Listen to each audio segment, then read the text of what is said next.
자, 안녕하십니까. 감사합니다. 여러분 3주년. 3주년. 네, 프리데스크. 3주년 중에 제가 2주년을 그러셨죠? 함께 했었더라고요. 그러니까 성지영 기자 거의 말미에 네. 이제 제가 처음 네, 등장을 하게 됐었습니다. 그리고 저하고는 네. 계속 같이 하셨고. 맞아요. 네. 그러면은 하시고 계신 프로그램이 굉장히 많으시잖아요. 프리데스크가 조금 특별하십니까? 그럼요. 정선배께도. 특별하죠. 어떤 면에서 좀 특별해요? 좀 속내를 많이 드러낼 수 아. 있는 왜냐하면 이제 유튜브와 다르게 공중파에서 네. 특히 이제 경제 관련 아이템을 할 때는 이게 진짜 양비론 양립해야 됩니다. 이런 주식으로 따진다면 오른다도 설명해야 되고요, 내린다도 설명해야 되고, 그러니까 좀 제 뷰가 있지만 그 뷰를 쉽게 이야기할 수가 없거든요. 예. 근데 우리 이 경제 속은 네. 너무 경제 속 속이 아니라 아닙니다. 갑자기 착각했는데 뭐죠 우리 경제 속 그냥 외전입니다. 돈. 네. 네, 우리 프리데스크에서는 제가 품어있던 편하게. 말 편하게도 네. 할 수가 있었고, 그래서 아주 네. 제가 심혈을 기울이고 너무나도 좋아라는 감사합니다. 프리데스크의 그리고 게다가 경제였었다. 정선배께서 네. 여기서는 그 돈이나 어떤 경제 얘기만 하시는 게 아니라 거기에 백그라운드가 되는 어떤 인문사회과학적인 얘기까지 맞아요. 해주시잖아요. 네. 저도 좀 풀거든요. 이게 네, 그래서 좀 그런 장이 좀 마련돼 있다. 푸는 장이. 네. 근데 그동안 너무 또 이렇게 네. 이 지상파가 확실히 좀 어려워요. 풀기 어려우시죠? 풀기도 어렵고 네. 늘 균형을 또 맞춰야 되고 또 수위 조절도 해야 되고 네. 그거에 비해서는 우리 프리데스크의 또 머니톡이 좋았다. 네, 알겠습니다. 네. 자, 그래서 2주년 때 시즌 2에서의 머니톡, 네. 시즌 3에서의 광과 돈까지 맞아요. 함께 해주시고 네. 있는 우리 정선배께도 시즌 1에는 살짝쿵. 네, 시즌 네. 1은 살짝쿵에 출연했었죠. 네, 그때. 그래서 정선배께도 정말 감사의 말씀을 드리고 네. 그럼 오늘 네. 키워드부터 볼 텐데요. 일단 맞아요. 키워드를 저희가 메모리 반도체 바닥, 2연속 금리 인상, 한일 통화 스와프 이렇게 세 개를 꼽았었는데 네. 저희가 방송 직전에 한일 맞아요. 통화 스와프가 됐더라고요. 체결이 됐잖아요. 네. 그래서 그게 가장 따끈따끈한 뉴스니까 네. 오늘은 좀 순서를 바꿔서 세 번째 키워드부터 보겠습니다. 맞습니다. 자, 한일 통화 스왑. 원래 이걸 첫 번째로 하려고 그러다가 우리 네. 원고 주고받을 때 못했던 게 예. 규모가 되게 중요하거든요. 그렇죠. 근데 규모가 만에 하나 두 자리였다면 가령 뭐 20억 달러, 50억 달러였다면 이게 오히려 더 기대감이 없어지는 건데 100억 달러가 달러라는 됐어요. 상당한 네. 시장이 예측치의 상단선으로 통과가 네. 됐습니다.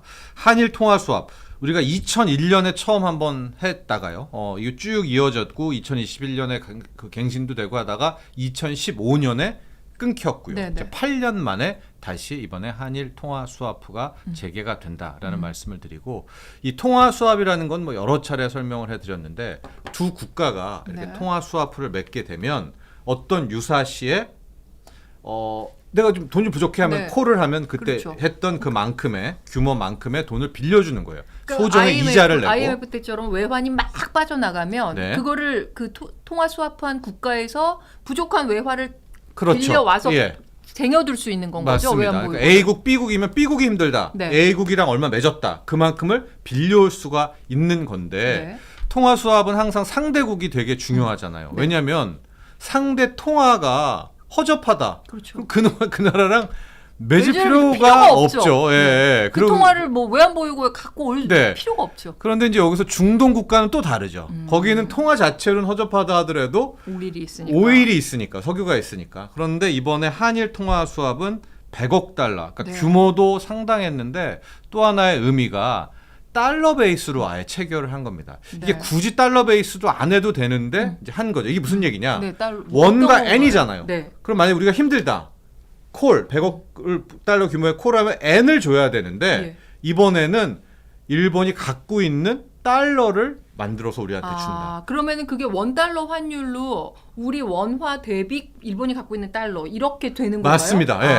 하고 이제 그쪽에서도 일본이 우리도 돈 필요해 우리한테 콜할 때는 우리가 원화를 주는 게 아니라 우리가 네. 달러를 줘야 되는데 여러분 여기가 바로 함정 아닌 함정입니다. 왜냐? 네. 일본은 미국과 상설 통화 수합이 돼 있는 나라예요. 예. 그러니까 일본이 콜하면 미국은 언제든 달러를 줄 수 있군요. 줄 수가 있습니다. 그러니까 일본이 달러가 부족할 일은 없는 없죠. 거네요. 예. 그런데 우리 같은 경우에는 엔화도 아닌 일본이 갖고 있는 달러를 100억 달러를 갖고 있는 이게 달러 베이스 통화 수합이기 때문에 실제적으로 이제 내일 당장 우리 네. 원달러 환율 외환 시장을 봐야 되겠지만 네. 상대적으로 외환, 특히 원화에 대한 이제 가치 보존에는 긍정적이다, 호재다 이렇게 볼 수가 있습니다. 그러면 궁금한 게 우리가 만약에 진짜 IMF 같은 상황이 네. 돼서 갑자기 긴급하게 달러가 필요할 때 네. 일본에 달러를 요청했는데 일본이 자국이 갖고 있는 달러가 적었다. 네. 그러면 일본이 한 일미 통화 수합을 이용해서 미국의 달러를 끌어와서 우리한테 이렇게도 그렇습니다. 줄 수 어쨌든 있나요? 우리한테는 100억 달러 달러를 100억 줘야 돼요. 달러까지는 무조건 예, 줄 예. 수 있는 거군요. 예, 그렇습니다. 아. 예, 그래서 달러 베이스를 굉장히 강조를 했다라고 하고요. 음. 댓글들 이렇게 좀 보면은 뭐 일본 놈들 또 함정 팠어 뭐 이런 네. 좀 부정적인 게 많이 있죠. 제가 왜 이런 말씀을 하시는지도 알고 있는 게 네. 우리가 1997년 가을에 IMF 외환위기를 맞았지 않습니까? 네네. 이제 그 전에 일본이 우리한테 돈을 잘 빌려줬어요. 그때는 뭐 차관이다 뭐 등등으로.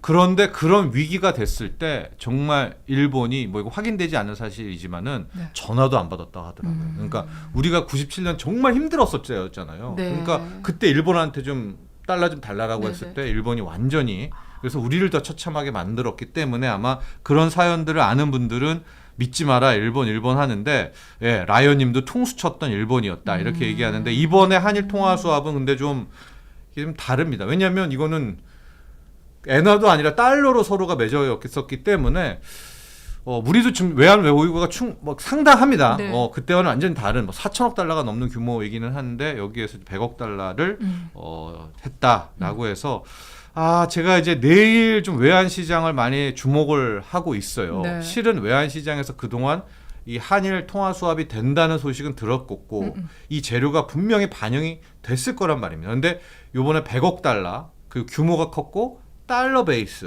네. 요걸로 한 번 더 환율을 1,200원대로 밀 수 있을지 아니면 시장은 됐어 시큰둥할지 요게 이제 시장 판단인데 저는 내일 약간 좀 이제 원화 강세가 나올 수도 있지 않냐 이런 쪽으로 바라보고는 네. 있습니다. 네. 그러면은 그 외환 이게 어떻게 보면 지금 정섭의 말씀을 들어보니까 네. 거의 한미 통화 수합과 비슷한 효과까지 기대할 수 있는 게 아닌가 싶은데. 그렇죠. 예. 그러면 이게 네. 환율은 지금 예상을 해주셨고 증시나 다른 금융시장, 자산시장에는 네. 어떤 영향을 줄 것 같습니까? 이게 거의 그러니까 과거에 맞았다고 해서 지금 또 맞는다는 아니지만은요. 네. 한국 주식시장의 패턴이 두 개가 있는데 네. 첫 번째는 원화가 강세였을 때 잘 갑니다. 네. 이거는 거의 예외가 없었던 것 같아요. 네. 근데 원화가 강해지는 거는 우리 펀더멘탈이 좋아서 강해지기도 하지만 달러가 약해져서 강해지기도 하거든요. 가령 2007년, 2008년 그때 2007년 때도 원달러 환율 거의 800원대 초반이었었습니다. 연 환율이. 근데 그때 우리가 그렇게 무역이다 이런 게 좋진 않았었거든요. 네.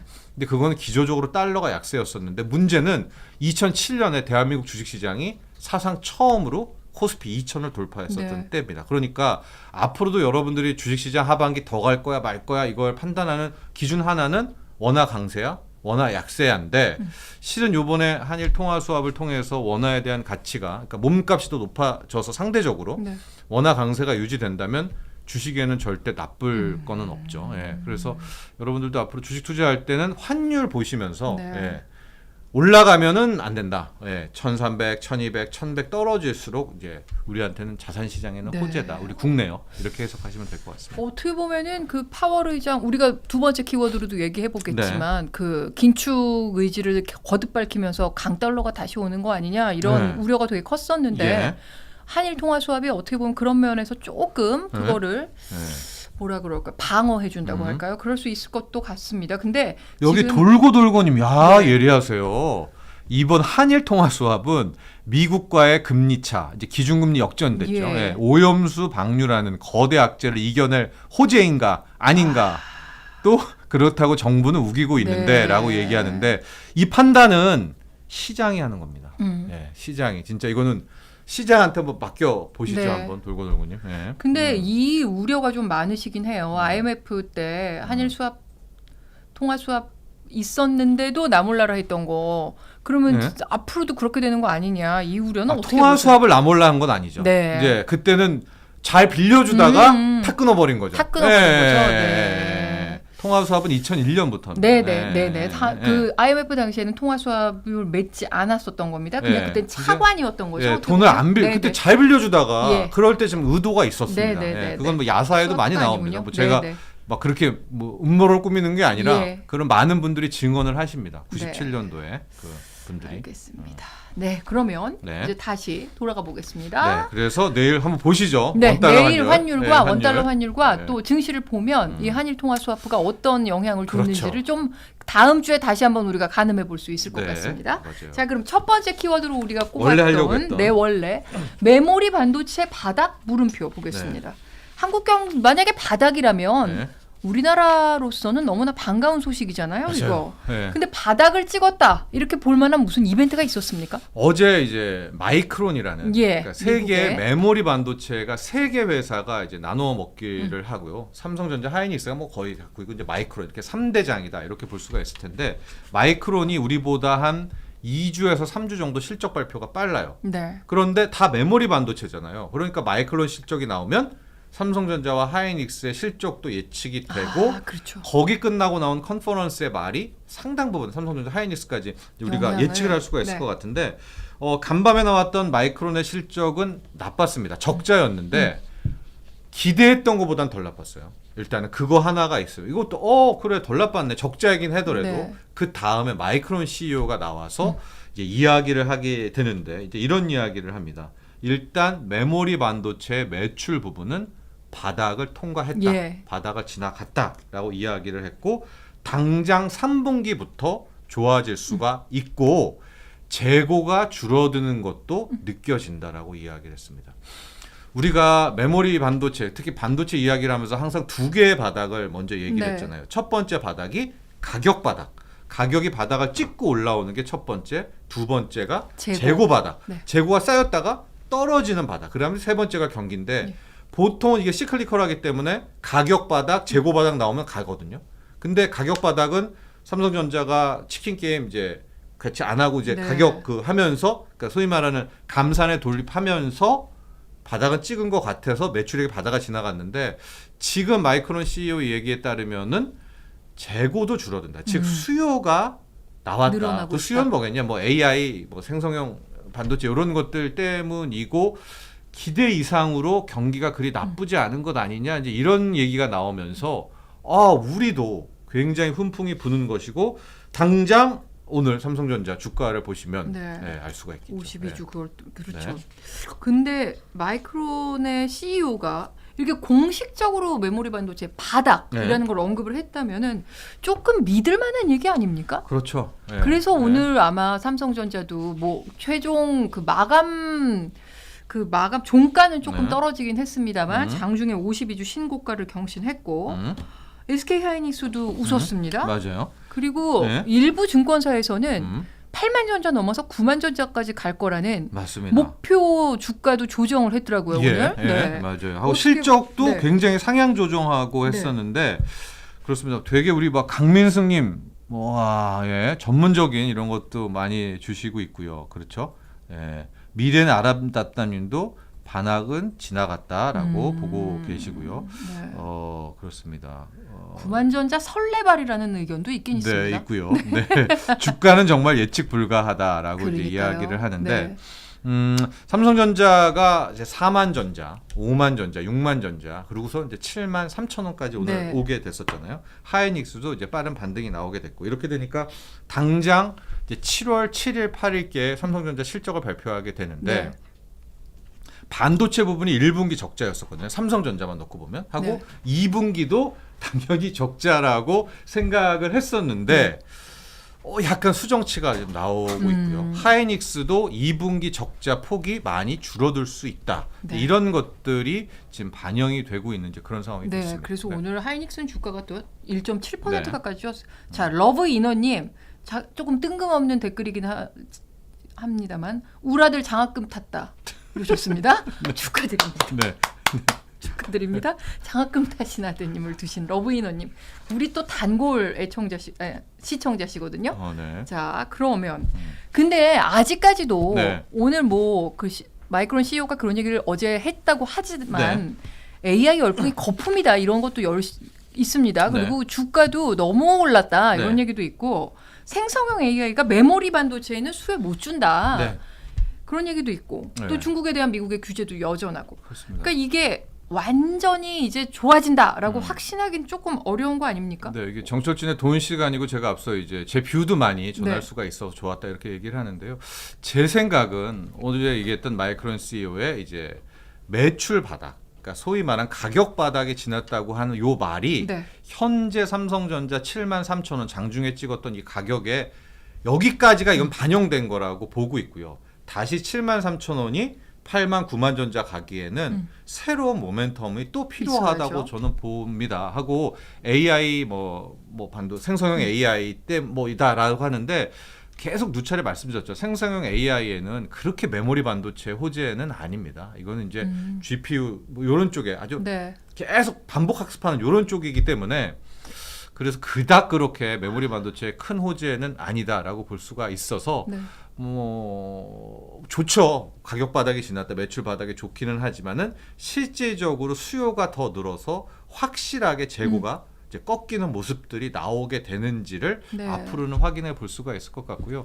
그래서 이제 다음 달 초에 2분기 실적들 나왔을 때 오히려 뭐 좋았다, 예상보다 좋았다라고 했을 때도 저는 막 주가가 그렇게 다시 또 요동을 치지는 않을 거라고는 그게 이제 제 생각이고요. 이거는 이제 보시면 될 것 같습니다. 그러면 오늘 그 마이크론 CEO의 얘기도 생성형 그 반도체와 상관없이 메모리 반도체 자체의 그 수요만 놓고 얘기를 한 거라고 해석해야 되겠네요. 맞습니다. 그런데 이제 거기서는 수요가 늘고 있다라고 이제 이야기를 했지만은 이것도 한번 가서 확인해 봐야 될 것 같고 확실한 것은 가격 바닥은 이제 완전히 지나갔다. 재고만 봐야 되겠군요. 관건은 재고입니다. 그래서 재고량을 계속 보면서 다음 달 초에 또 삼성전자의 실적을 저희가 또 한번 전해드릴 수 있으면 좋겠습니다. 자, 그리고 우리가 두 번째 키워드로 갖고 온 게 2연속 금리 인상입니다. 이거 뭐 당연히 미국 연준 얘기겠죠. 네, 그렇습니다. 지금 제롬 파월 의장이 유럽에 있잖아요. 포르투갈에 있는데 거기서 한 얘기가 뭐 시장을 뒤흔들었습니다. 요즘처럼 이렇게 연준 의장의 이야기를 전 세계에서 하고 이게 비단 저가 하는 게 아니고요. 전 세계도 경제 프로가 있잖아요. 뭐 스페인에도 있고 거기에도 모두 파월이에요. 거기도 해외에도 경제 유튜버가 있지 않습니까? 거기도 맨날 파월을 하고 있을 정도인데. 왜냐하면 그동안의 그 행보와는 다르게 최근에는 굉장히 일관된 얘기를 강도를 높여 하고 있어서 그런 건가요? 그것도 그렇고 그 코로나19 한 2년 3년 겹치면서 전 세계인들이 다 이제 주식 코인 쪽에 한번 발을 다 뒤졌잖아요. 그래서 이렇게 지금 뜨거운 남의 얘기 관심을 같지 않은 항상 하고 있는데 우리 심은정님도 언제까지 파월인만 바라보야 하나 했는데 심은정님 거의 다 왔습니다. 제 생각은 거의 다 왔는데요. 일단은 스트레이트부터 먼저 전해드리면은 포르투갈에서 지금 ECB 유럽 중앙은행 포럼을 하고 있는데 여기에 초청이 돼서 이제 연설을 이제 한 겁니다. 여기에서 했는데 무슨 이야기를 했느냐? 파월이 이게 잘 쓰는 문구가 두 개가 있어요. 하나는 길이랑 하나는 테이블이에요. 이게 뭐냐면은 길은 뭐냐? 아직 갈 길이 멀다. 갈 길 멀다. 많이 남아 있다. 아직 가는 중이다. 뭐 길 쪽에 하나 있고 두 번째는 테이블. 테이블에 위에서 올려놓겠다. 테이블 위에서 치웠다. 테이블 밑에 있다. 뭐 이런 건데 이번에는 테이블을 꺼내 들고 와서 이제 물어봤을 거 아닙니까? 거기에 두 번 연속 금리를 올리는 것.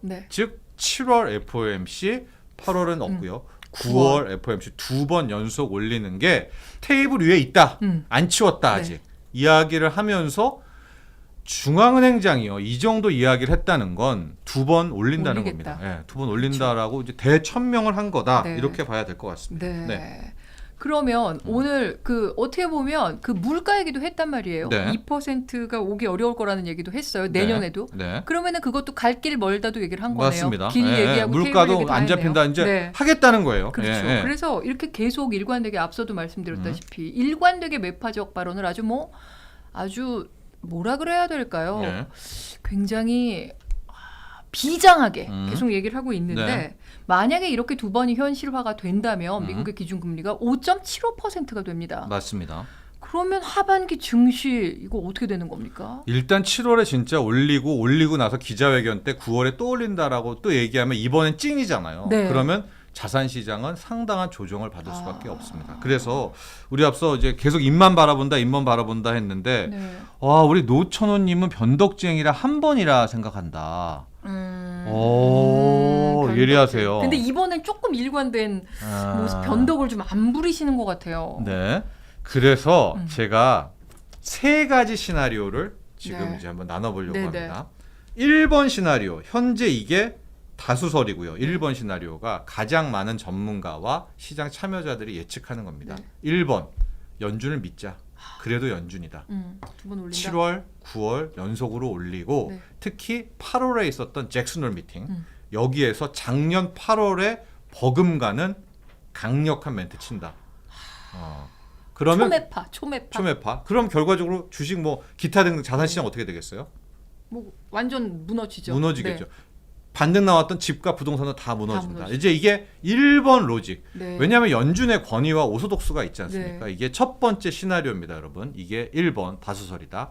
2번은 우리도 아까 몇 번 이렇게 이야기를 이제 해주셨는데 그 장엄한만큼 못 올린다. 이런 얘기죠. 예. 막 올리려고 하다가 보는데 고용시장이 경기가 너무 안 나빠져. 좋고. 예. 올리려고 하다가 실업률이 걸려. 올리려고 하는데 바이든 대통령이 우회적으로 압박을 네. 해. 이래서 연준이 주춤주춤거린다. 이래버리면은 이건 신뢰 추락이죠. 그렇죠. 예, 이렇게까지 말을 했는데 진짜 또 양측의 소년이 됩니다. 이럴 때는 이제 역습이 나오는 그렇죠. 겁니다. 시장이 역습. 자산 그러면은 버블이 있겠죠. 예, 자산의 상승입니다. 2번까지는. 네. 왜? 네. 너 못 올리잖아. 네. 너 말뿐이잖아. 이제 이렇게 되면 완전히 먹히는 게 완전 이제 파월은 이제 허투소리 맨이 되고 알아서 시장은 돌아가고 알아서 돌아간다는 건 뭐죠, 여러분? 시장은 올라가기를 원하잖아요. 그렇죠. 네. 이게 이제 두 번째 시나리오인데 소수설이에요. 네. 왜냐면 아직까지는 연준이 그 힘이 있다. 그 위력과 신뢰도가 있기 때문에. 그런데 우리가 지금 관건은 7월에 못 올린다. 내지는 7월에 올려놓고 또 딴 말한다. 이런 얘기. 특히 8월에 잭슨홀 미팅에서 고용 시장을 보니까 지금 위험하고 뭐 경기 없다고 말을 네. 하면은 이제 시장은 오히려 이제 연준 못 믿어. 이게 이제 두 번째고요. 세 번째가 아주 희귀한 네. 이론이자 학설이자 세 번째가 중요한 건데 네. 7월에 올려요. 근데 기준금리가 올리는 거잖아요. 근데 시장금리라고 하는 건 이제 떨어져요. 국채 10년 만기, 10년물 국채금리를 시장금리라고 하는데 지금도 여러분 기준금리가 역전돼 있잖아요. 5.25인데 네. 10년물 시장금리는 지금 3.7 네, 네. 요거밖에 안 되니까 훨씬 낮아요 지금도. 그런데 올렸는데 기준금리를 이 국채금리가 10년물입니다 여러분. 장기물이 좀 어렵더라도 이게 네. 떨어진다. 그러면 경기 침체를 굉장히 예고하는 거잖아요. 그것도 예고하지만 완전히 따로 놀게 되는. 그러니까 연준을 이제는 그냥 너 알아서 해라. 물로 보는 거군요. 물로 보게 시장의 되는. 금리가. 예. 네. 요렇게 되면 이게 바로 대폭등 자산 버블로 나오는 시나리오. 요게 이제 3번입니다. 그러면 7월에 금리를 일단 보고 8월에 잭슨홀 미팅에서 무슨 말을 하는지 보고 또 거기서 양다리 걸치는 말을 하나 네. 아니면 다시 초매파 발언을 하나를 맞습니다. 보고 9월은 굳이 안 봐도 네, 됩니다. 네, 네. 그러니까 7월에 일단은 이제 끝이 나죠. 네. 7월에 올려놓고 네.